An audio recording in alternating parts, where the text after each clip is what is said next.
आप सबकी सलामती हो। खुदावंद आपको बहुत बरकत दे, खुदावंद आपके साथ हो। आज मेरे अजीजों, हम रोजे के ताल्लुक से सीखेंगे। जैसा कि हम सब जानते हैं कि आजकल रोजों के अयाम हैं, सो रोजे के ही ताल्लुक से हम सीखेंगे। सबसे पहले हम देखेंगे कि लफ्ज रोजा है क्या। जब हम बाइबल मुकद्दस में देखते हैं, लफ्ज रोजा जो है वो 64 बार इस्तेमाल हुआ है। लफ्ज रोजा 64 बार इस्तेमाल हुआ है।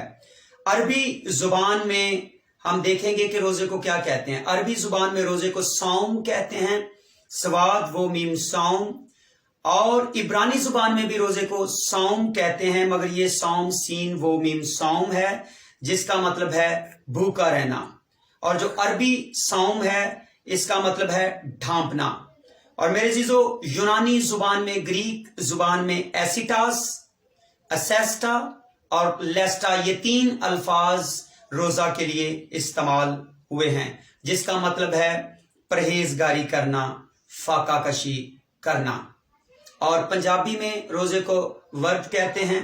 इसी तरह अंग्रेजी में रोजे को फास्टिंग कहते हैं, जो कि फास्ट से निकला है। और मेरे जीजो, लातीनी जुबान में रोजे को लेंट कहते हैं, जो कि लातीनी जुबान लेंटो से निकला है। सो मेरे जीजो, ये तो थे वो रोजे के अल्फाज जो हम देखते हैं कि मुख्तलिफ जबानों में हैं। अब हम देखते हैं कि यीशु मसीह ने रोजे की क्या तालीम दी थी। पुराना अहदनामा में हम देखते हैं कि जब लोग रोजा रखते थे तो सर में राख डालते और टाट ओढ़ते थे और राख के ऊपर बैठते थे। नया अहदनामा में यीशु मसीह ने कहा कि जब तुम रोजा रखो, मुकद्दस मत्ती की मार्फत लिखा गया अंजीली बयान, उसका 6वां बाब, और उसकी हम देखते हैं 16वीं आयत में देखते हैं, और जब तुम रोजा रखो तो रियाकारों की तरह अपनी सूरत उदास ना बनाओ। क्योंकि यहूदी लोग जब रोजा रखते थे तो अपनी सूरत को बिगाड़ते थे। यहूदी लोग जब रोजा रखते थे अपनी सूरत को बिगाड़ते थे और चाहते थे कि लोग हमें रोजादार कहें। मुंह बिगाड़ते थे, ढीला डाला मुंह छोड़ते थे। इसलिए लिखा है, जब तुम रोजा रखते हो तो रियाकारों की तरह अपनी सूरत उदास ना बनाओ, क्योंकि वो अपना मुंह इसलिए बिगाड़ते हैं ताकि लोग उन्हें रोजादार जाने।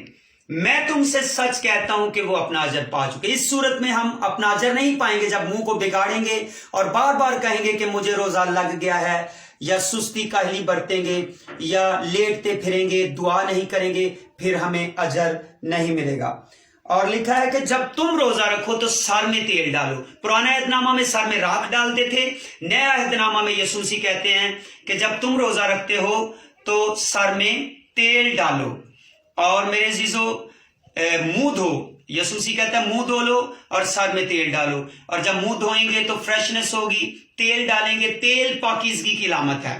तेल मेरे जीजो मसा की अलामत है। तेल फतह की अलामत है। और तेल से पुराने दौर में मसा किया जाता था, मखसूस किया जाता था। खुदावंद आपको बहुत बरकत दे। खुदावंद इस कलाम के वसीला से हम सबको ढेरों बरकत दे। आमीन।